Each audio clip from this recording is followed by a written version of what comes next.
Last night on our emergency pod, I said, Coach Davis really needed this Caleb Wilson commitment. But you know what I realized as I was sleeping oh so blissfully?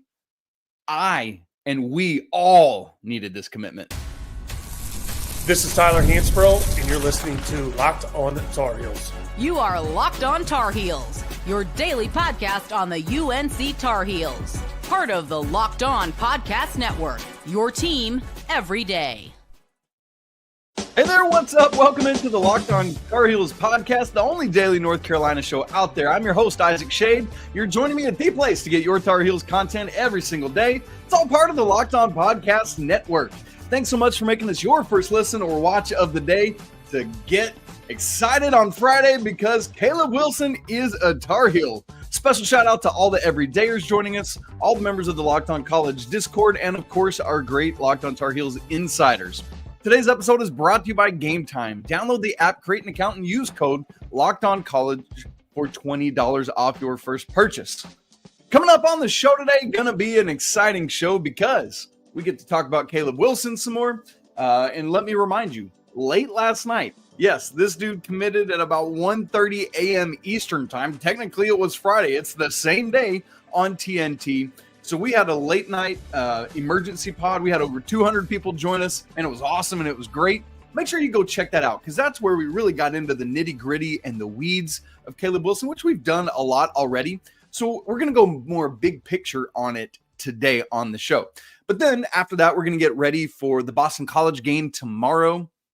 We'll do our Four Corners preview. We'll get to know the Eagles a little bit, and then we'll have a weekend whip around and so much more. So here we go, Caleb Wilson.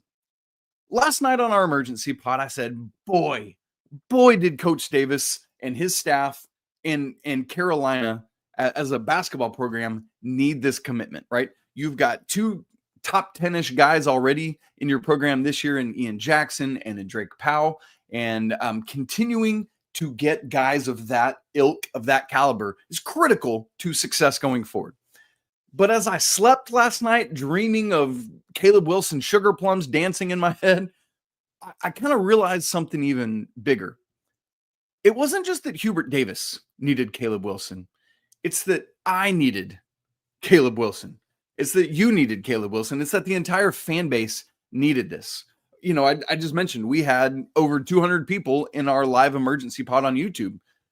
What does it say about us that, that's kind of like double how many people we had on the live postcast reaction after Stanford last Saturday or after Wake Forest earlier this week?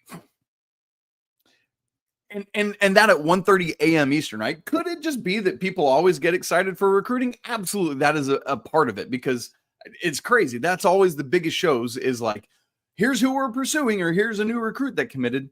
But I do think that it's that combined with a release that we are all feeling right now after the recruiting misses last summer, whether it was just Carolina missed or guys like Maxime Reynaud that decided to stay at Stanford. That combined with things just not going very well right now on the floor. Things can get better and they can improve, but you add all that together and there is this explosion of happiness with Caleb Wilson's commitment. Our friend Marion, who's one of our Locked On Tar Heels insiders, sent me a message on Insiders and just said, no therapy session tonight. And that's right. That's what it is, right? We've had so many therapy sessions that it's so nice to be able to have like a, yes, this is so great. So it's great. Caleb Wilson, Tar Heel. Again, go check out all the nitty gritty that we talked about last night. The McDonald's All-Americans are going to be announced on Monday, 3 days from now. So Caleb Wilson should be in that crew. We'll check out for that. Why did he ultimately choose Carolina? We didn't really talk about that last night on the show, but in real time, before he announced who it was that he was committing to, he said, I looked at who the coach was, meaning Hubert Davis. That's somebody he wants to play for. Just keep all that in mind. And then I looked at the roster and I think he sees there's plenty of space for me in the front court. And even if he goes down to the 3 from time to time, to Joe Tipton, he said, quote, I chose UNC because of their rich basketball culture and their historical presence in college basketball history. I believe in Coach Davis and he believes in me. So I feel all I need to do is prove us right. That's great. And in a day and age when many of us, myself included, I heard Theo Pinson say this on his podcast this week, that the Carolina brand or the Carolina name might not matter as much. Caleb Wilson literally just said, I chose Carolina because of their rich basketball culture and their historical presence in college basketball history. There's at least still something to that name across the front of your chest. That's encouraging to me, and I'm going to continue to bang that drum, right? That's great news. And I also love that for the second time in as many recruiting cycles, Carolina beats out Kentucky for an elite recruit. And I know that Jasper Johnson chose Kentucky over North Carolina, and that's great. But Caleb Wilson's more highly ranked than Jasper. I think Jasper's a phenomenal basketball player, and he's going to be great. But Caleb Wilson is ranked more highly than he is. Same thing. Ian Jackson chose Carolina over Kentucky. Always nice to beat Big Blue Nation for things like that. And I also kind of love that one of these two fan bases was going to stay up super late on Thursday night and into Friday morning and be disappointed. And thankfully, it was not us. It was Kentucky. Another thing I love about him committing to North Carolina is that his AAU teammates with the Boozer twins, Caden and Camden Boozer, who are committed to Duke, they won Peach Jam together this year, and now they are going to be part of the Carolina-Duke rivalry. That's incredible. Another thing I love about this is while this was late and we all felt kind of foolish for having to stay up so late, I do love the connection to TNT. TNT now is having more college basketball games. That's part of some of the new media rights deals. But having Chuck and Shaq and EJ and of course the Jet himself as part of that, I think is good for the Carolina brand, and having Ramesses come out and all of that kind of stuff. And you just had to feel so comfortable the second Ernie set it up and said, you know what, Kenny, I'm going to let you take the floor. It's like, oh man, great news incoming for the Tar Heels, right? A couple questions that have rolled in that I do want to address. These were coming in the live comments last night, and I just didn't have time to get to them, but I wanted to address three specifically here today. SOTX Elite asked, which I think is Southeast Elite probably, because that's a guy that always checks in. And so I'm imagining that's who that is. He says, who is left out there in his class to bring in also? This is a great question, meaning in the class of 2025, who's out there that could come be a Tar Heel? Well, let me remind us all, there are two other commits in the class. Isaiah Dennis, who is like a 6'5" guard, 45-ish, depending on what recruiting service you looked at, along with Derek Dixon, who's right in that same range, a couple inches shorter. He is widely regarded as one of, if not the best shooters in the class. And so that's what Carolina has right now. I honestly don't think you want to add more from the high school ranks in this class unless it was an AJ DeBanza. Carolina would have added him additionally. Obviously, he chose BYU, and that is what it is. You're going to miss sometimes. The truth of the matter is there's not much meat left on the bones at the top end of the 2025 class. You've got, I'll use 247 sports rankings. You've got Nate Ament, who's another power forward. He's fourth ranked in the class. You've got Koa Pete, who's another power forward. Carolina had offered both of these guys, and he's eighth. And then Elijah Arenas, who's a shooting guard, is 10th. Braden Burries is a combo guard. He's 11th. Outside of those four guys, you got to go all the way down to 53rd in 247's rankings before you find another uncommitted player in this class. Carolina had been in on a couple of those guys like Ament and Pete, but it sounds like the Tar Heels are going to be done. So to answer the question, I think who is left out there, we don't know yet, because who is left out there is going to be portal guys that Carolina is going to need to go after. That's the answer to that question. Somebody else in the YouTube chat last night said, so with all those O's, everything is going to be fine next year? Question mark. Maybe. This is the nature of what college basketball is now. You have that will not be determined until Carolina knows who they're losing, knows who they can go get and who they do get in the transfer portal. And even then, sometimes you don't know it until you see the product on the floor, because guys you think are surefire hits are sometimes misses. Like Coleman Hawkins, remember that we went so strongly after, is having a tough time at Kansas State. Maybe it'd be different if he was at Carolina. And then guys that are completely under the radar are like, oh, you're blowing up. So I think things should be fine next year, but you just don't know until you see the product on the floor. And that's part of what we'll assess all offseason long. It's a great question. Another one is, How do you see keeping Jay Wash now that he and Wilson, that Wilson's in and they play the same role? I want to unfortunately reject the premise of the question because they're not really the same player. And so I think they can coexist at the 4 and 5. Problem with that is you got two really slender dudes at the 4 and the 5, and you need a little more meat down in the paint, a little more heft on the body. So we'll see. But I think the good news about this, as you think about the roster construction, and that's where we're going to go here in just a second, is that Wilson's the kind of guy that's like, oh, this is awesome. And other players want to come play around him. And so, when we start thinking about transfers, like, hey, we got Caleb Wilson. We'll see what else we have. We're going to talk about that in the next segment. But that to me is all great news for Carolina in his recruitment. So that's where we'll head. Next, we'll look at the scholarship chart. We're going to look at what might things look like around Caleb Wilson next year. And it's time to get ready for Boston College. We'll have our Four Corners preview for that. All coming up in just a second. Right after I tell you about our good friends at Game Time. Attending NFL playoff games, man, it's an experience unlike any other. The energy, excitement, the connection with other fans, it's all unmatched. You know this if you've gone to the Smith Center. It's just like going to a big-time Carolina game. Well, this year, Game Time Tickets is making it even easier to create those unforgettable moments that you get with the new feature called Game Time Picks. Basically, what Picks does is as you're searching for tickets, it filters out all the fluff, all the like, I'm not paying that for that seat. No, it filters all that out to only show you the very best deals on the very best seats so you can focus most on what matters, being there. I use Game Time tickets quite often. I used it to get some Dude Perfect tickets for my family. I was just looking up tickets for Boston College for tomorrow's game. You can get in the door for $26 for this thing, man. That's great. And they've got features where you can see what it's going to look like from your seat.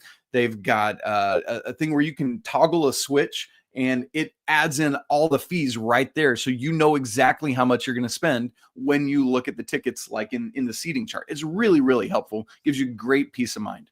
So take the guesswork out of buying tickets with Game Time. Download the app, create an account, and use code LOCKEDONCollege for $20 off your first purchase. Again, create an account and redeem code LOCKEDONCollege for $20 off your first purchase. Terms apply. Download the Game Time app today. Last minute tickets, lowest prices, guaranteed. Okay, let's talk now about what things might, being the key operative word here, look like around Caleb Wilson next year. We're talking the 2025-26 season. Now, here's what's going to be fun about what we're about to do. I very purposefully did not prep my thoughts on this in advance at any level of depth because I wanted my responses in real time to like really process it and what it was going to look like. Okay, so let's dive into this together. It's going to be a fun experience. For those of you watching on YouTube, you see that I've got the scholarship chart pulled up, which I make, which as a Locked On Tar Heels insider, you got access to it anytime. So that's a little plug for joining us there. And in fact, I sent this out early to the Locked On Tar Heels insiders, even before Caleb Wilson's commitment, because we already knew. Also, if you're listening to this, you can pull it up on any of my social media feeds because I've got it there. Who is definitely gone? Ty Claude, RJ Davis, Jalen Withers. They are all out of eligibility. They're done and gone and out the door. Carolina does not have any standard seniors this year, like a 4-year senior. If they did, he would also be gone because the RJ, Ty Claude, Jay Witt class is the last that has COVID eligibility. So the rising seniors next year are Van Allen Lubin, Seth Trimble, Cade Tyson, and Jay Wash. You've got literally just one rising junior. That'll be Elliot Cadeau.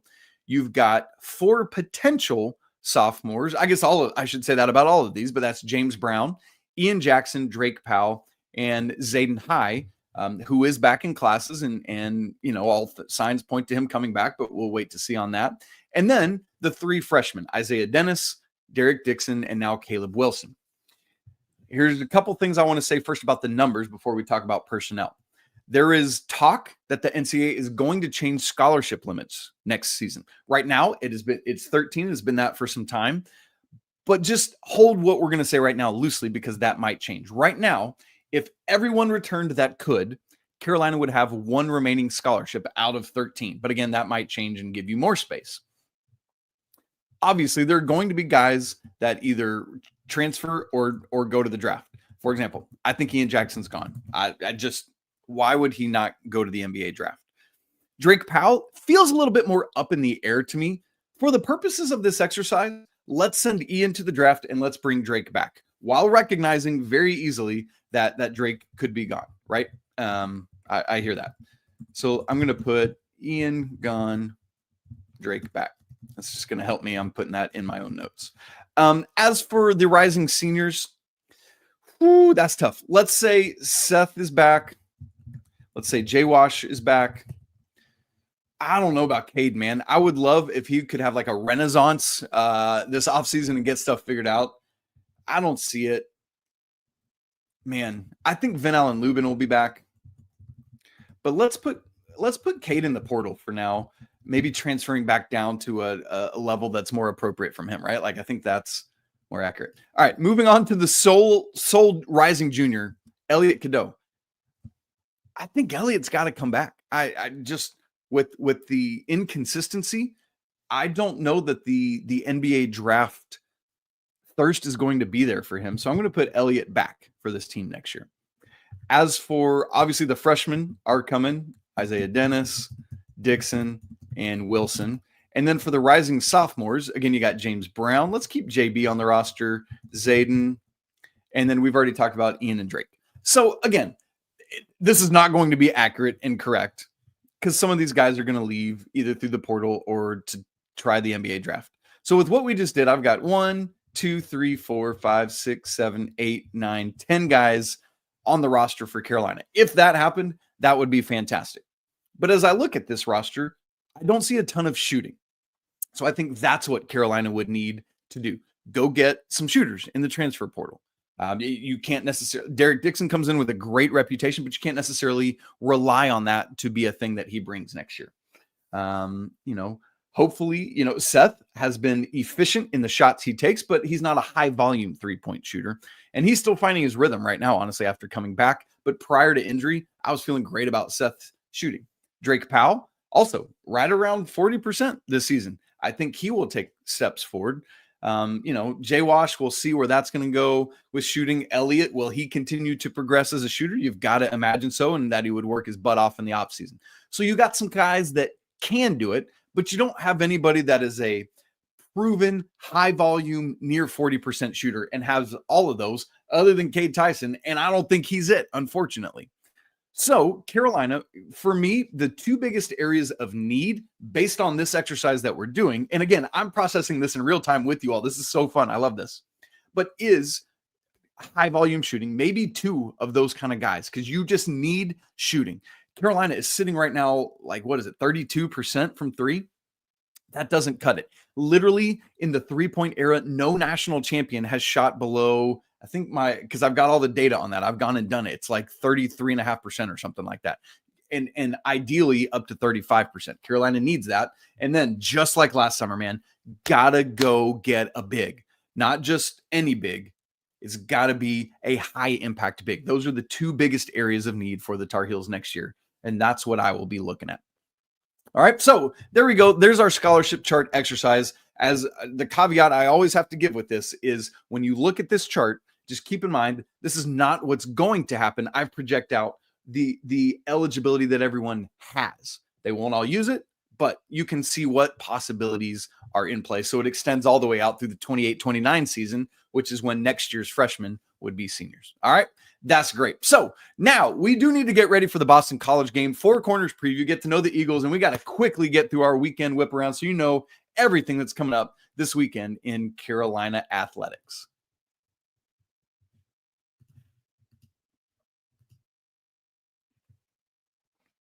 All right, gang, Four Corners preview for Boston College. Here we go. Four things. Number one, watch the start. Yes, this is a lesser opponent. Boston College is not good. We'll talk about that here in just a second. But how does Carolina come out? Because if they want to reprove themselves after this 2-game losing streak, right? Like this time last week, we were feeling really good heading into that Stanford game. The Tar Heels were on a 4-game winning streak, had just knocked the doors off of Cal. 2 games before that, had handled SMU. And it's like, oh, yeah, things are really good. And now you've had back-to-back 1-point losses, and we feel wildly different. If 2 points flip in Carolina's favor in either one of those games, I think we're all in a different place right now. So how does Carolina come out and start this game on Saturday afternoon? Are they sleepy or are they locked in? I don't care. Like if I'm RJ Davis, if I'm Ian Jackson, I don't care that it's Boston College. I'm coming out with such a crazy high level intensity that we got to do work.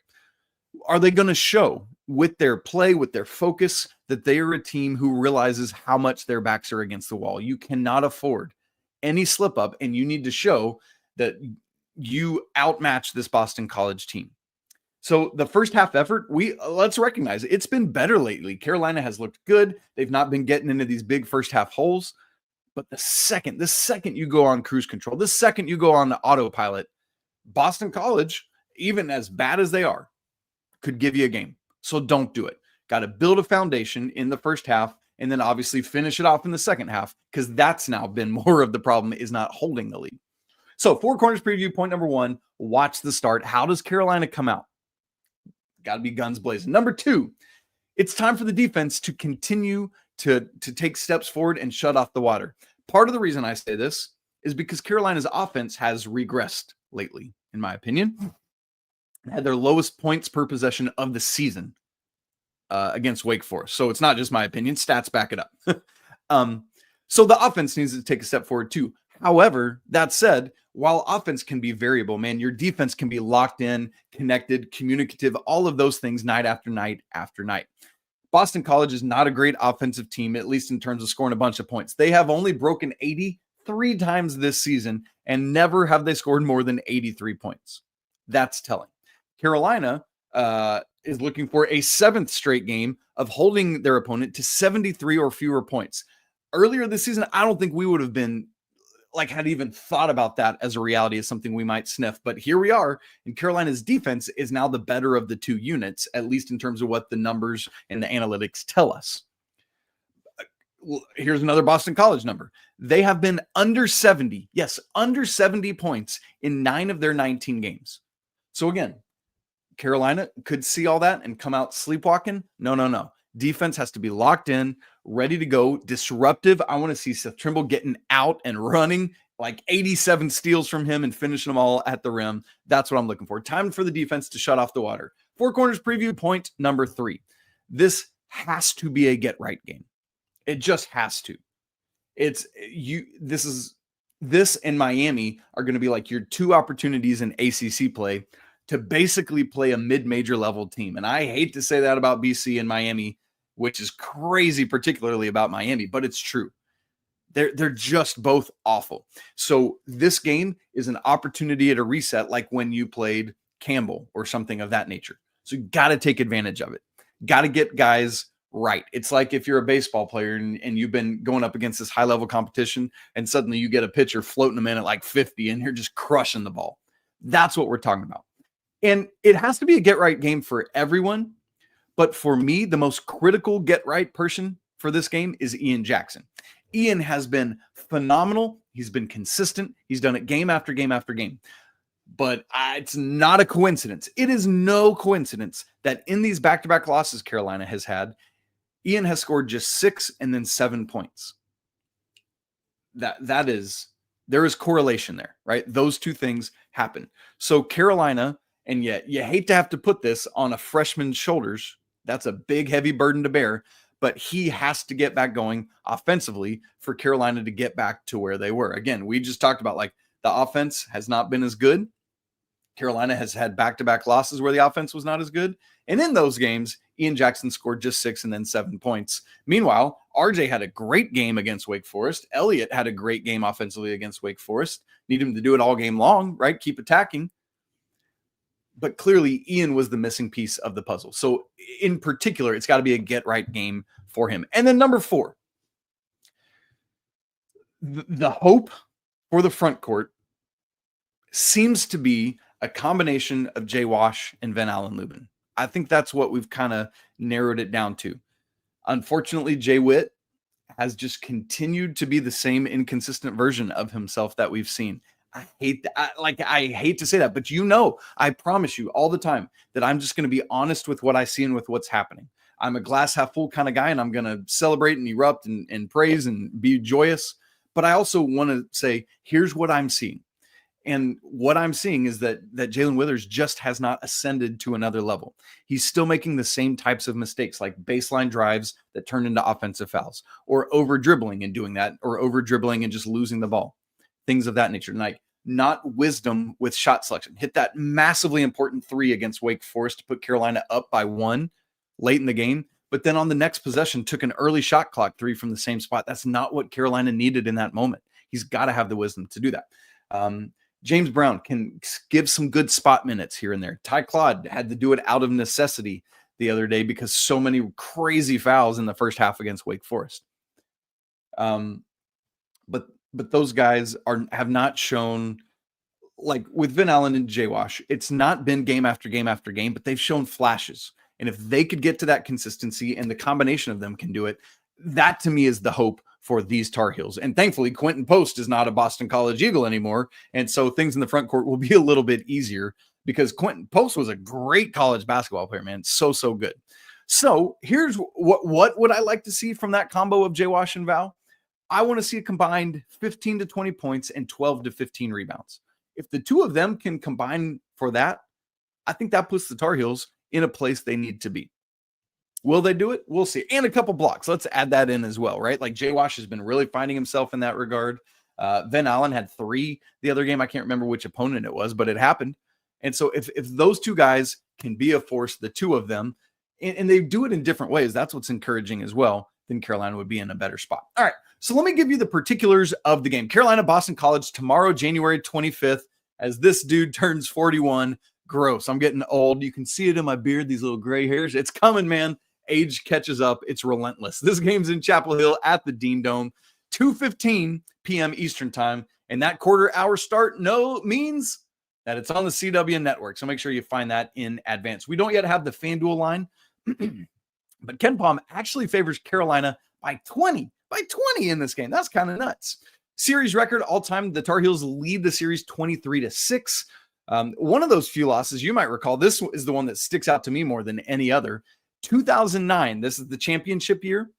Boston College beat Carolina in the first ACC game of that season. And then the Tar Heels actually started 0-2 in ACC play that year. They lost to Wake right after that with a non-con game sandwiched in between. College of Charleston? Can't remember for sure. But then Carolina went 13-1 the rest of the regular season and just blew the doors off of everybody and went on to win the national championship. Ty Lawson had the whole foot thing. Remember that? Yeah, it was crazy.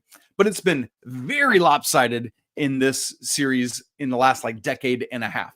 Since the 2010-11 season, the Tar Heels are 17-1. So last 18 matchups, Tar Heels have lost once against BC. Let's not change that tomorrow.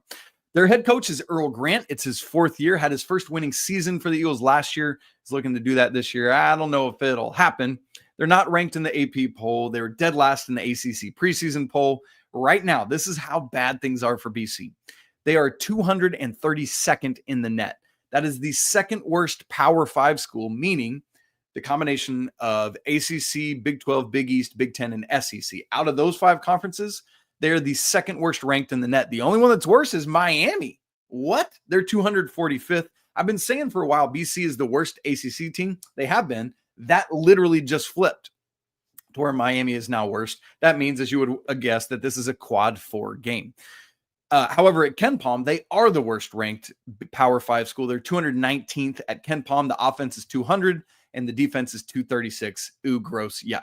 Results this far: BC is 9-10 overall. They are 1-7 in ACC play. They've lost 5 straight. In non-con play, they beat Boise State somehow. That's a great win, actually, a win that a lot of teams would salivate over. Their lone ACC win, of course, is over that Miami team. That's the only one. They lost in non-con to Dartmouth, who's 277th at Ken Palm, and then they've lost every other ACC game they've played. We're not going to get too much into players to watch, but their leading scorer is Donald Hand. He's a guard getting 14 points a game. He's the only player for Boston College to start every game this season. Their other starters lately, in addition to Hand, are Josh Beadle, Dion Brown, Roger McFarland. That's a great name, and Chad Venning. So we'll watch for those guys. My prediction for this game, I don't think Tar Heels can cover a 20-point spread. We'll see what the actual FanDuel line is when it comes out. But give me Carolina 80-65 is what I'm looking for in this game. So yes, holding BC under 73, winning the game outright, but not covering the spread. All right, Here's what's going on in Carolina action this weekend. We got to go quick with our whip around because I know everyone's got other stuff to get to on this Friday morning. Happy Friday morning, by the way. Let's take a little drink of coffee, right? We need to be chilling out together, y'all. I love hanging out. It's so great. Oh, that's good. No free ads, but my coffee is awesome. All right. I don't mean my coffee. It's like the brand I choose. Anyway, but before the individual sports Directors Cup, you know who's leading the nation after all the fall sports are complete? The North Carolina Tar Heels. Carolina has 422.5 points. Stanford, new ACC member, is second. They're perennially up near the top as well at 413. Nobody else has 400 points in these rankings. And so it's really cool to see. Keep it going, Tar Heels. That's great. One of the teams that's going to continue contributing to that is the women's basketball team, man. They are rolling right now. Throttled Wake last night, 76-51. Tar Heels were up 22-6 after the first quarter. Wake had really got it back in the second quarter. Just a 4-point margin for Carolina at halftime, 32-28. But then they did work, shut the faucets off for the Demon Deacons in the second half. Carolina nearly doubled them up, 44-23. Lexi Donarski, she is on absolute fire from outside. She's hit 5 threes again and has now done so in each of the last 3 games. Exactly 5 3-pointers made. It's crazy. Had 17 in total. More balanced scoring for Carolina. That's one of the things I love about this team is it can come from anywhere. 13 points for Grace Townsend off the bench, 10 points for Lainey Grant off the bench. Alyssa Utsby had 7 and 9, and nobody had to play more than 27 and a half minutes. That was Utsby that did that. This team is in great shape. They're 18-3 overall. They're 6-2 in ACC play. This is the best start by record in the Courtney Banghart era. We've been looking for that. They're on a 5-game winning streak, and Sunday is their next action. The Seminoles, FSU, comes to town. That game will be at noon on ACC Network. Very close in terms of record. FSU's 15-4, 5-2 in ACC play. So these two teams, pretty close in terms of record. Carolina's got to shut that down. Baseball not going yet. Softball not going yet. Wrestling's off this weekend. Both tennis teams are in action, though, this weekend with the ITA kickoff. For the women, they host Alabama tomorrow at 10 a.m. After that, if they win or lose, they'll play the winner or loser of Arizona State or Wisconsin at 2 p.m. And then the consolation and championship for that will be Sunday. Consolation at 10, championship at 2. We'll look for the Tar Heels to play at 2. Men also have ITA kickoff. They play Memphis today, Friday at 2 p.m. It's over in Winston-Salem. Lots of Wake Forest interaction this week. And then tomorrow they'll either play Wake or Charlotte, also over in Winston-Salem. Time yet to be determined. Women's lacrosse is starting up. Not a regular season matchup yet, but they have an exhibition tomorrow against Elon at 2. The guys' team isn't going just yet. Swimming and diving also off this weekend. Gymnastics in action tonight, hosting the Wolf Puppies. NC State coming over to Carmichael, 6:45 p.m. That'll be on ACC Network Extra if you want to check it out. Track and field is at the Hokie Invitational. That's obviously in Blacksburg, Virginia. And then fencing. They've got the Penn State Invitational on Sunday, man. Always fun to check out stabbing people. No, I'm just kidding. You don't do that in fencing. But it's really cool to see that. Carolina is one of the things I love about this university is all the great sports and all the successful programs that are part of this institution, man. And I hope we never lose that. Thank you guys so much for joining me live on a Friday. Can't wait. Hopefully Carolina gets back in that win column tomorrow. We will be live right after the game to unpack it all and celebrate. Again, it's going to be my birthday, so we need a great birthday present from the Tar Heels. Let's make that happen. If you have not already subscribed to the show, man, hop on in and do that right now on YouTube. We are so close to our 10-3 goal, 10,000 subscribers in 3 years. That wraps up at the end of February, and we have now under 300 to go. Help us cross the finish line, would you? You be the next subscriber. If you've not joined the Locked On Tar Heels Discord, now's a great time to do that. The link's in the show notes. Free to join. Make sure you do it before the game tomorrow so you can hop in and chat with all of us, but we're chatting all day long, all the time anyway. And if you want to go even deeper with our show, if you want to be one of the ones that already knew we had Caleb Wilson before it was public, come join the Locked On Tar Heels Insiders. That link is also in the show notes. What a great way to help support our show, and I thank you for joining that. It's always a great day to be a Tar Heel. Can't wait to talk again tomorrow after the game. Have a great day, but until then, peace. Caleb Wilson!